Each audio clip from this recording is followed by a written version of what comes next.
was the insignificant little wife in Xanthus's eyes.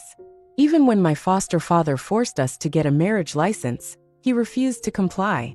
Every time my foster father fell ill, I would call him and beg him to come home. But he took it as a way for me and my foster father to manipulate him. And after hanging up the phone, he would go to a hotel with his first love and party all night long. When I gave him my foster father's critical illness notice, he slapped me. He said I was the person he trusted most and shouldn't have lied to him with his father. To spite us, he live-streamed his honeymoon on the family group chat. But he didn't know that was the last day of my foster father's life. While he was having a romantic getaway with his first love, my foster father closed his eyes forever. After taking care of my foster father's funeral, I packed my bags and moved out of Xanthus's house. On the day of the funeral, I looked at the urn in my hand. My foster father's photo was pasted in the middle with a bright smile. He looked just like he did when he took me from the orphanage to the Xanthus family. Xanthus was supposed to be holding this box, but no one could find him. Quinn, what's the use of you? Growing up with Xanthus, you still let him run away with someone else. My second uncle's rage was like the cold wind in late autumn, and all the Xanthus family members present couldn't help but shiver. Since the eldest son of the Xanthus family couldn't be found, I, Xanthus's foster daughter-in-law, was naturally the best scapegoat. Ignoring the disdain and contempt around me, I quietly lowered my head and gently stroked my foster father's photo. At the cemetery, the Xanthus family had already left, and I stood alone in front of my foster father's grave. Dad, I'm leaving too. I tried to squeeze out a faint smile, but 2 lines of tears failed me. My phone rang, and I mechanically answered it. Quinn, you and the old man have put in a lot of effort this time, calling the whole family to me. I still say the same thing. When will you stop using these despicable methods to trick me back home? And when will I go to see the old man? I said hoarsely, there's no next time. He had never seen me give in before, and when he heard my words, he suddenly laughed excitedly. That's better. Quinn, you are my wife. You shouldn't have joined forces with others to deceive me, not even my father. I didn't say anything else and hung up the phone. I had been in the Xanthus family for 14 years, and it was my foster father who took care of me, helped me take over the family business, and helped me become the vice president of the company. But in Xanthus's eyes, this was evidence that my foster father favored me. He called me a lapdog of the Xanthus family. But without me, this lapdog, how could he disappear whenever he wanted? How could the people of the Xanthus family never trouble him? I wearily returned to the Xanthus house, and a courier delivered a package to me. Inside was a set of jade ornaments and my foster father's handwritten letter. Quinn, happy birthday. My tears started to well up again. Every year, he was the only one who remembered the day he brought me to the Xanthus family as my birthday. He said he would give me a real coming-of-age gift when I officially became a member of the Xanthus family management, and I didn't expect him to actually prepare it. Dad. Looking at the gift, I called out unconsciously. My sobs echoed in the empty house. For so many years, I had already regarded him as my own father. I only regretted that I had spent too much time on Xanthus and hadn't had time to spend with him. As night fell, I left the Xanthus house with my packed luggage. Without my foster father, I had no reason to stay here. At night, I received a call from Xanthus. Quinn, you know I brought Rhea back today, and you deliberately made things difficult for me, right? You didn't even make dinner or pour me a cup of tea. You're the wife of the Xanthus family. How can you act like this? Are you deliberately trying to embarrass me? Since I'm talking to you nicely, come back quickly. Before I could speak, he started yelling at me like a string of firecrackers. Do you think I'm giving you face by coming back? You have to have some limits when you throw a tantrum. With guests here, don't you know what you should do? You've been with me for so many years, and you're still so useless. You're not even as good as Rhea. For all these years, whenever he brought a woman home, I pretended to treat her as an ordinary guest, giving him enough face, but I suffered all the humiliation myself. I originally thought he disliked me because I was too motherly and took care of too many things.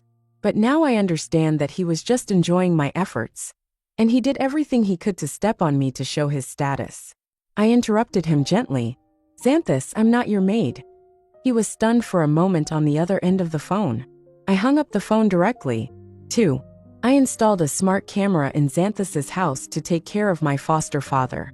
The laptop popped up the live footage of the living room in Xanthus's house, and I followed the sound. Xanthus, having been hung up on twice by me, smashed his phone in anger. Don't be angry, let's order takeout. Maybe Quinn is busy and didn't notice her way of speaking was wrong. Ria's eyes flickered, and with just one sentence, she made Xanthus detest me to the extreme. Wrong way of speaking. He sneered. I think she knows that my dad will favor her, so she dares to say that. I really don't know who is my dad's real child. A picked-up orphan can be treated like a treasure. How could the old man think so? I feel ashamed to go out with her. Xanthus hugged Ria, and when he mentioned me, he wrinkled his nose as if I were something dirty. Seeing his appearance, my nose turned sour. The next day, I was splashed with water by a speeding car in front of my company building. The car window rolled down, revealing Xanthus's gloating smile. Oh, isn't this the darling of Wallace? Why are you so miserable? I ignored him, took out a wet wipe from my bag, and casually wiped the water off my body. Xanthus's smile froze on his face. You stay here. He opened the car door and grabbed my arm. Quinn, do you really think I can't do anything to you because your father is protecting you? In the past, I never dared to confront Xanthus like this. Every time, I would meekly do all the work for him, block the arrows and hidden arrows for him in the company, and then patiently listen to his complaints and sarcasm, giving all the credit to him. And he had long been accustomed to my concessions, and took for granted the results and admiration I gave him. But this time, I didn't want to let him have his way. I looked up and threw his hand off forcefully. Xanthus, it's always been you that Dad has protected, but it's also you who has disappointed him the most. He was a little flustered by my repeated indifference. Quinn, don't make a fuss. I'll give you a step down, just come back to me. I've always said that you are my wife, no matter how I play outside. You are still my wife. Can't you have some of the appearance of being Mrs. Xanthus? I glanced at Ria behind him, and pointed at the water stain on my body. Mr. Xanthus's step is really unique. He was stunned by my sarcastic remark, and he watched me walk away before he could react. Quinn, if you dare leave, I won't have a wife like you anymore. I didn't stop walking. I had already drafted the divorce agreement, and I was tired of this life that was even worse than a mistress. Ria, looking at Xanthus with a chest that was heaving up and down, quickly put on a self-blaming expression and grabbed Xanthus, who was about to chase after me. It's all my fault. If it weren't for me, Sister Ophelia wouldn't be so angry with you. Xanthus pulled her hand away and stopped chasing me. She's been with me for 14 years, and she still doesn't know who's in charge. I don't care about a dog that can't be raised. Hearing his words, I felt a deep chill. For 4 years of marriage, I was just a dog in his eyes that couldn't be raised properly. He looked at my back and raised his voice. I'll see how you explain to my father when I'm not in the company. After saying that, he turned and got into the car. I ignored him and continued walking. 2 hours later, Xanthus posted on social media. What a beautiful day, out on the town with my lovely lady. Attached was a photo of him and Ria kissing in a sports car, champagne flutes in hand. I also received an intimate photo of them hugging tightly. Quinn, if I were you, I wouldn't have the nerve to cling to the position of Mrs. Xanthus. It was a message from Ria's burner account. She'd sent me messages like this countless times over the years. Knowing her two-faced nature in front of Xanthus, I felt no anger. I stood before my foster father's grave, holding a white chrysanthemum. Dad, I'm leaving, I said softly. I'm leaving everything at the Xanthus house to Xanthus. I stood there for a long time, until the sun began to set. As I was getting into my car at the foot of the hill, someone blocked my path. Xanthus appeared suddenly, a private investigator standing beside him. Who was she with this afternoon? He demanded, turning to the detective. The detective looked at him, puzzled. Who? Xanthus impatiently flicked his cigarette to the ground. His eyes narrowed in anger. I asked you, who was Quinn with behind my back? The detective gave him a strange look and pointed towards the cemetery. Ms. Quinn went there this afternoon. I frowned. He had actually hired someone to follow me. Xanthus glared at me and grabbed my wrist, pulling me up the hill. When we reached my foster father's grave, Xanthus trembled and his eyes turned red. Quinn, what is this? I spoke softly. This is Dad's grave. While you were romancing Rhea, Dad passed away because of you. He looked at me incredulously. Impossible. You and Dad must be lying to me again. It's impossible. As if suddenly remembering something, he grabbed my hand and rushed down the hill towards the Xanthus house. My foster father's room showed no signs of being lived in. He pointed at the tea table and turned to me. Where are Dad's teacups? He drank tea every day. Who took them away? And his walnuts? He played with those walnuts all the time. Where are they? I looked coldly at him, on the verge of collapse. He walked around the room, then collapsed helplessly into my foster father's armchair. How could this be? How could this be? Could it be that everything Quinn said was true all these years? You just wanted to deceive me, didn't you? You old man. I'll do whatever you say. Just come out. I found the gift my foster father had prepared for me and placed it beside him. We never lied to you. Dad was very sick, and he wanted to see you before he died, but you wouldn't listen to anyone. And you even posted videos and photos of you and Rhea on the family group chat. He clutched his head in pain and curled up on the floor. I sighed and turned to leave, but to my surprise, Xanthus didn't give up. He went back to the company. Xanthus, when are we going on our outing? Rhea stood behind him coquettishly. Xanthus frowned as he looked through the documents on his desk. I haven't been to the company for more than 2 months, so I have to deal with some work. Rhea glanced at the documents on the desk and observed his expression intentionally. Sister Quinn is so capable, she can handle everything. If you let her continue for a few more years, you can rest assured and hand over the company to her. Xanthus's face darkened. My father has always cultivated her with all his heart. He went straight to my office. Quinn, you're no longer the vice president of the company starting today. I looked at the 2 medicine bottles I had just received, my hands trembling slightly. Those weren't the regular medications my foster father should have been taking. They were just ordinary vitamins. No wonder my foster father suddenly fell ill and was hospitalized. I thought carefully, and the only ones who could have access to those medications were Xanthus and me. Quinn, did you hear what I said? I looked up angrily at Xanthus's arrogant face and slapped him. I couldn't believe that he had actually switched my foster father's medication. Quinn. Xanthus was stunned by my slap and called out my name. I looked directly into his eyes. From today on, I'm no longer your wife. You can make anyone you want the vice president of the Xanthus company. Rhea stood in front of him. Quinn, what do you think you have if you leave the Xanthus family? If it weren't for Xanthus, could you be the vice president of the Xanthus company? Xanthus finally reacted when he heard her words, and his eyes were on fire. Quinn, I dare you to say that again. I took out the divorce agreement that I had prepared long ago and threw it at him, then left the office decisively. Divorce? 4. You're threatening me with divorce just because I won't make you a vice president? Stop right there. Xanthus's voice came from behind me. I turned around, and his hands were trembling slightly, his eyes filled with a barely perceptible panic. Xanthus, I don't want anything from you, not even this vice president position. With that, I walked over to my desk, picked up my bag, and left without looking back. When I first joined the Xanthus company, I just wanted to help my foster father lighten his load, but now I have no reason to stay. Standing outside the company building, looking at everything that was familiar, my eyes felt a little sore. When my foster father first brought me here, he said this would be my second home. But now, I'm a homeless child again. A dark shadow appeared before my eyes, and the whole world began to blur. I instinctively took out a piece of chocolate and put it in my mouth. I've had low blood sugar for years, and carrying candy has become a habit. When the darkness faded, I forced myself to leave, and my phone rang.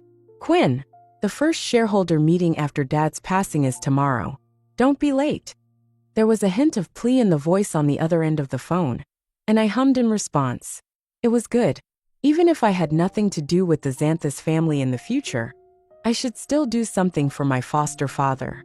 Back at the hotel, I immediately checked all the surveillance footage from the past 3 months and finally found the truth about the medicine switch.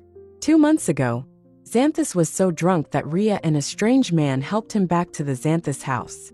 Later, the man took out a bottle of medicine and gave it to Rhea while he stood guard at the door.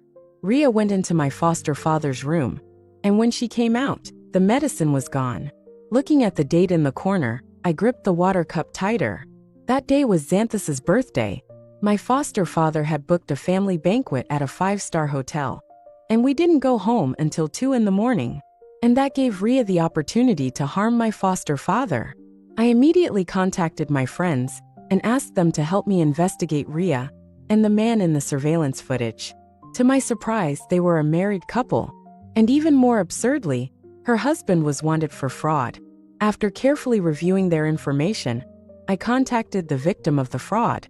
If they knew that those scammers were living a good life now, they wouldn't let them go so easily. I would provide them with this opportunity. 5. At the shareholders meeting, as soon as I entered, I saw Rhea sitting in my seat, and everyone in the company was whispering about us. Mr. Xanthus, this seat is for the vice president.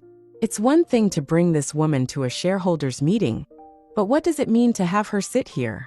An older shareholder questioned. Rhea glanced at Xanthus and smiled. Mr. Xanthus just promoted me to vice president yesterday. I hope everyone will take care of me in the future. She thought she was being generous and dignified, but no one in the meeting room bought it. Chairman Wallace said that the company should have its own system.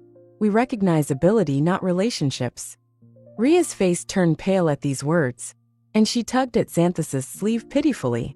Xanthus patted her hand reassuringly and turned to the shareholder indifferently. Are you questioning my decision?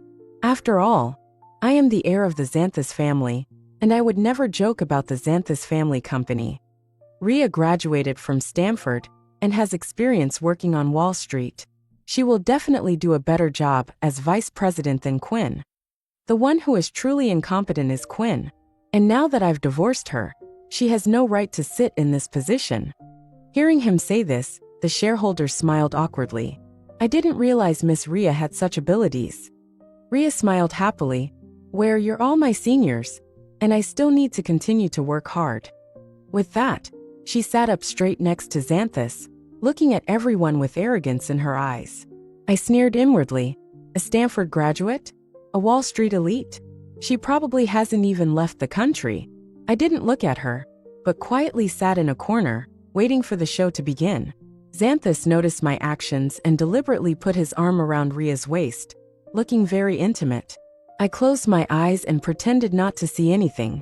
These past few days, I had been ignoring him, and he was naturally angry. After all, this young master was always used to others making him uncomfortable, and he had never been made uncomfortable by others. You didn't even notify me about the shareholders meeting after Chairman Wallace passed away. Hearing this voice, Xanthus's expression changed. It was Vaughn, the youngest son of the Vaughn family. The Vaughn family was the largest shareholder of the company, and even my foster father had to show them respect. Beauty, can I sit next to you? Looking at this man who was both betrayal and elegant, I smiled slightly. Please. He pulled out a chair and glanced at Rhea unintentionally. Mr. Xanthus has a good eye. Xanthus didn't understand what he meant, but he didn't say anything. Just as he was about to announce the start of the meeting, Vaughn stopped him. I'm not interested in this meeting. I'm here to seek justice from Mr. Xanthus. As soon as he finished speaking, the meeting room was in an uproar. Xanthus stared at him. What do you mean? Vaughn pointed at Rhea, and the smile on his face disappeared completely. Your woman here owes my sister an explanation.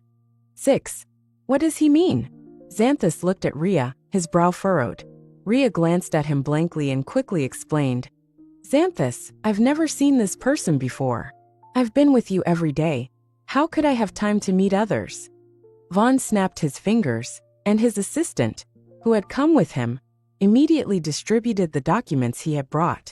We haven't met her before, but her husband cheated my sister out of her money and drove her to depression.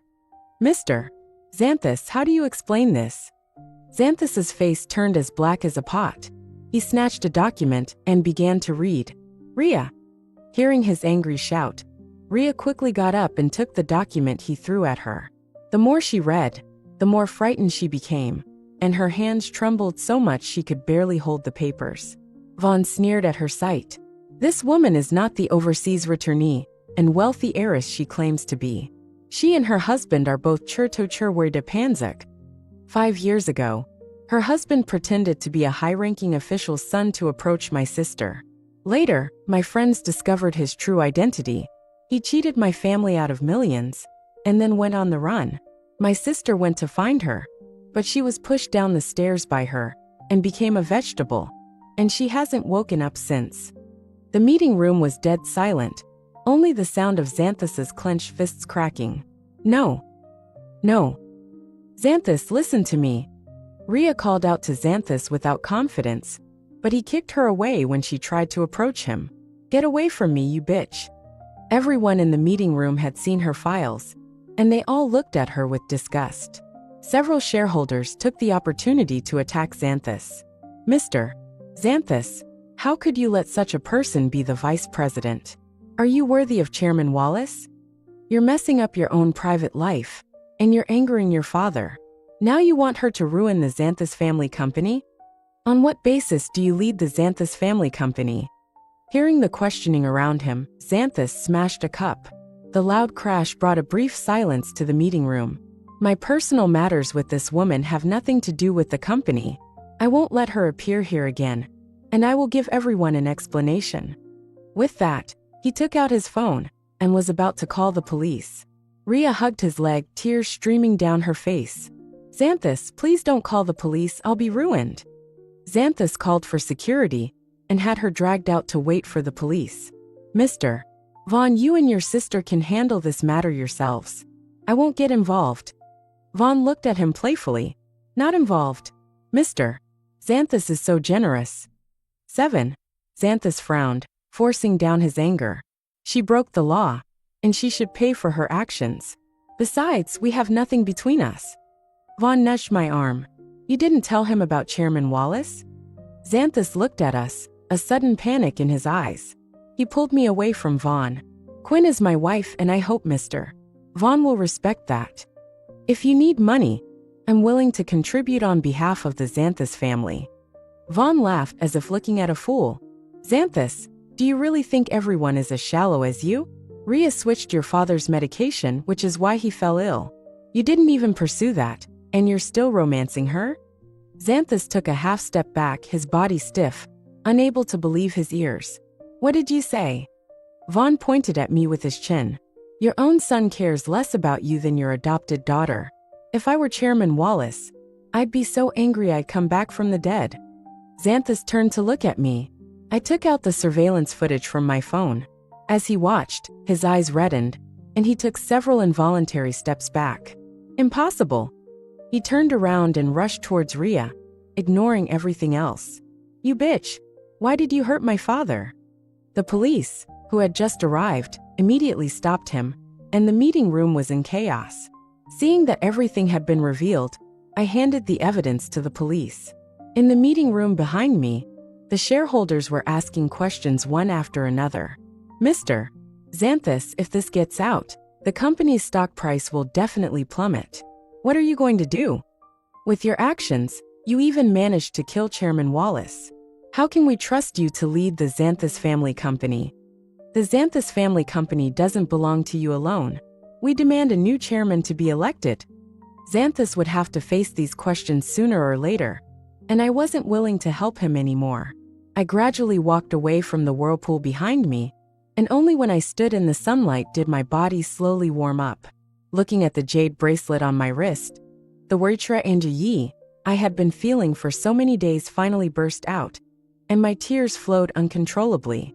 Dad, I'm alone again. Where should I go? Vaughn's voice sounded. The Vaughn family owes you a favor for this. I quickly wiped away my tears and smiled generously. I've already decided to leave the Xanthus family, and I probably won't see you again. He shrugged and smiled slyly. Maybe not. 8. I quickly understood what he meant. My assistant called, and told me the contents of my foster father's will. It turned out he had given me shares in another company, and the current general manager of that company, named VQ, was Vaughn. After reading the document sent by my assistant, I felt a warm feeling in my heart.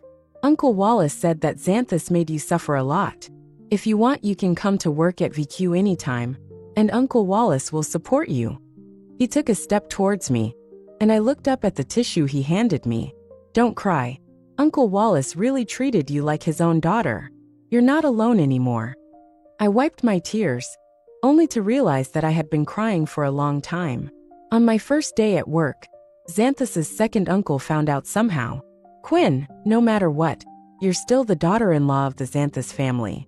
Now that Xanthus is being watched by the shareholders, he can hardly keep his position as general manager. How can you go to work for another company? I took out the shares my foster father had left me and showed them to my second uncle. Second uncle, this company is also Dad's company, and Xanthus has already fired me, and he has signed the divorce agreement. We have nothing to do with each other. My second uncle rolled his eyes angrily. You ungrateful bitch. Your father-in-law has just passed away, and you can't wait to betray him. This company name is interesting, VQ. One Q must be you. And the other V is who? I thought my brother was really killed by that bastard Xanthus, but now it seems like you, this wild seed, killed him. I grabbed Vaughn's sleeve to stop him from getting angry. Second uncle, I met Mr. Vaughn at the shareholders meeting, and we are innocent. Don't talk nonsense. As soon as I finished speaking, another voice sounded. VQ Company is funded by the Vaughn family and operates medical equipment, and the name Viviank is related to the daughter of the Vaughn family. It has nothing to do with Quinn. I turned around slowly. After a few days, Xanthus had become more calm, and his whole person exuded a restrained aura, but the dark circles under his eyes were deep, revealing a trace of fatigue. He glanced at me and naturally took my hand. Quinn is still my wife, and I'm here today to congratulate her on her new job. I hope second uncle won't spread rumors. I pulled my hand away and turned to the side politely. Mr. Xanthus, don't joke. It's over between us. His hand paused, and he looked at me and Vaughn with a sense of loss. Is it because of him? It was clearly his own words, but now he was blaming me. I felt a wave of helplessness and no longer wanted to argue with him. I simply linked my arm with Vaughn's. Yes. My second uncle pulled at his collar anxiously. She still has a share of the company. You can't let her marry into the Vaughn family. Xanthus pulled his tie and pulled his second uncle in front of him. Second uncle, although the shareholders have restricted some of my authority as general manager, I am still the heir of the Xanthus family, and I don't need to use a woman as a bargaining chip. After saying that, he gave me a deep look and left with his second uncle. I sighed. Xanthus, we're done. 9. After that day, I never saw Xanthus again. Everything at VQ went smoothly, and with Vaughn's help, I quickly gained everyone's recognition. Dad, I have my own career now, I said softly, placing a bouquet of white chrysanthemums in front of my foster father's grave. I looked at the photo on the tombstone and smiled happily. Whoosh! A whistling sound pierced the air. I turned around in alarm, seeing a knife aimed at me. A burly man walked towards me. Recognizing his face, I turned and ran. It was Ria's husband. You bitch! You put my wife in prison. I'm going to kill you. He caught up with me quickly, and with a powerful force, he lifted me up and threw me to the ground. I told you not to run. D. I watched helplessly as the knife plunged towards me, but I had no strength to break free from his grip. Just as I closed my eyes in despair, I heard a shattering sound. The man was knocked over. I looked down and saw the jade pendant my foster father had given me, blocking the fatal blow. Xanthus knelt on him, pinning him to the ground and tying his hands and feet with his belt. Quinn, are you okay? Are you hurt? He helped me up anxiously, checking me for any injuries. I was still terrified and looked at the broken jade pendant and burst into tears. He held me tightly, his heart aching. Quinn, I'll never leave you again. Let's start over. I sobbed. Xanthus, we can't go back.